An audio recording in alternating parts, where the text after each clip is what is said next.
बहुचर्चित महानंदा बेसिन योजना को लेकर नेताओं द्वारा किए जाने वाले आश्चर्यजनक बड़े खुलासे। बिहार टीवी 20 में आपका स्वागत है। मैं हूं आपके साथ नुसरत जहां।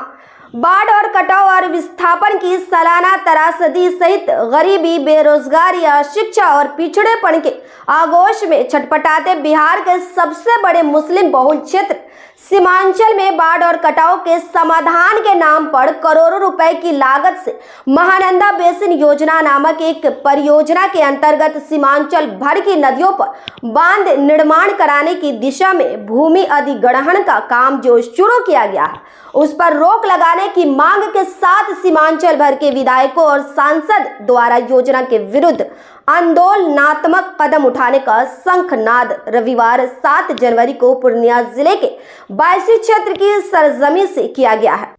चप्पे चप्पे से जुटी लगभग 10,000 से अधिक लोगों की भीड़ से संकल्प कराते हुए पूर्व विधायक हाजी अब्दुल सुभान सहित बायसी के वर्तमान राजद विधायक सैयद रुकनुद्दीन अहमद अमौर के MIM विधायक सह MIM के प्रदेश अध्यक्ष अख्तरुल ईमान, किशनगंज के कांग्रेस सांसद डॉक्टर जावेद आजाद, बिहार विधानमंडल में कांग्रेस विधायक दल के नेता डॉक्टर शकील अहमद खां, बलरामपुर के माले विधायक सह सदन में विधायक दल के नेता कामरेड महबूब अली और विभिन्न राजनीतिक दलों के एकजुट हुए अनगिनत नेताओं ने स्पष्ट ऐलान कराया है कि वे सभी दलगत भावना से ऊपर उठकर सीमांचल को साजिशतन कोशी कुशहा बनने नहीं देंगे और इस बाबत इस क्षेत्र में नदियों पर बांध बनने नहीं देंगे। नेताओं ने लोगों से जमीन अधिग्रहण की खिलाफत करने और किसी भी कीमत पर बांध बनने नहीं देने का आह्वान किया और सवाल खड़ा किया कि यह महानंदा बेसिन योजना फेज 2 आखिर है क्या। सवाल खड़ा किया कि इस मामले में सरकार और संबंधित विभाग ने क्या कभी जनता को विश्वास में लिया और सवाल खड़ा किया कि इस योजना के विशुद्ध प्रारूप से सीमांचल के सारे जनप्रतिनिधि पूरी तरह से अवगत है। देखिए सीमांचल से विशाल पिंडू विकास की इस रिपोर्ट में बहुचर्चित महानंदा बेसिन योजना को लेकर नेताओं द्वारा किए जाने वाले आश्चर्यजनक खुलासे को। उसी बोल्डर पिच पर सड़क बनाई जाएगी और फिर कुछ प्लेटफॉर्म बनाए जाएंगे। अगर सैलाब ज्यादा हो जाएगा तो लोग वहां आकर के शरण ले सकेंगे। तो गोया बड़ा अच्छा लगा सुनने में, आपको भी अच्छा लगता है। हम कोशिश भी इस बात की कर रहे हैं कि जब बांध वो हो जाएगा, बोल्डर पिच कर दिया जाएगा, तो नदी में जो उपड़ा बेईमानों ने क्या किया, वहां जो बनाया, बोला महानंदा का नदी तो डांस करती रहती है, तो कहीं आधा किलोमीटर, कहीं 1.5 किलोमीटर, हमारे वहां इसमें 3 किलोमीटर दूर जाकर के बांध बनने का फैसला किया है टेढ़ागाछ में रतुआ नदी पर। क्या है, तब ये तादाद बढ़ती जाएगी। ये हम कभी नहीं चाहेंगे। हम चाहेंगे कि हमारी जमीन हमारे पास रहे, हम लोग खेती कर सकें और हम लोग उसमें उद्योग भी डाल सकें।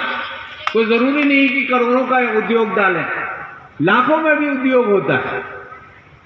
और जितना हमारे लोग बाहर खट रहे हैं, जितनी जानकारी मिल रही है, वो लोग धीरे धीरे अगर आना शुरू करें, जो आ रहे हैं अब आके हमारे यहाँ अगर अपनी जमीनों पे काम करें, खेती के अलावा भी या मॉडर्न खेती करें, तो हमारी भी हालत बाकी हिंदुस्तान के लोगों से बेहतर हो सकती है। जो कह लें आप,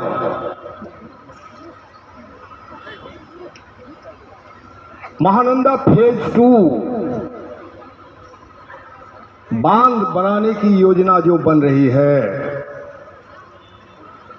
मैं नहीं समझता हूं कि इस योजना के संबंध में हमारे कोई जिम्मेदार विधायक वर्तमान या पूर्व या और उससे भी पूर्व विधायक को इस योजना, महान एक योजना बनाने के लिए सरकार ने विश्वास में लिया है।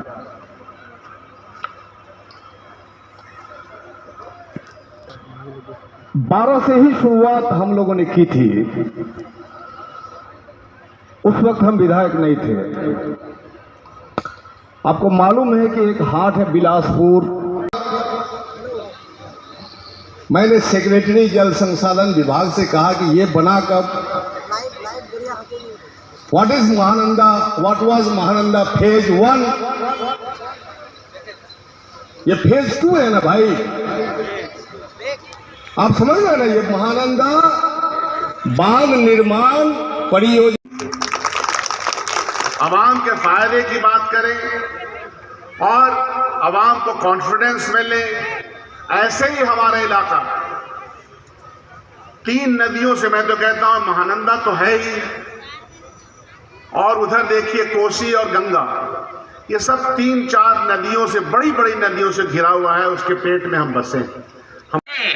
लेकिन 7 साल लग गया इसको मरम्मत करने में, ठीक करने में। अभी ठीक फाइनल नहीं हुआ है, जिसके चलते 25-30 आदमी एक्सीडेंट में दुनिया से चले भी गए।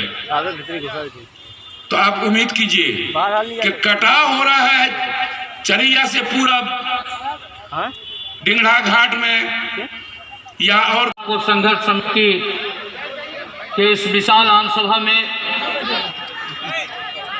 बैठक की अध्यक्षता करते हुए पूर्व और आपकी बातों को सरकार में बेबाक अंदाज में उठाने वाले हमारे भाई अमौर के माननीय विधायक अख्तरुल इमान साहब, और यहाँ जितने भी सम्मानित प्रमुख हैं, जनप्रतिनिधि हैं, हमारे मुखिया हैं, आप सभी हजरात का आज 22 हाई स्कूल के प्रांगण में मैं तहे दिल से शुक्रिया अदा करता हूँ।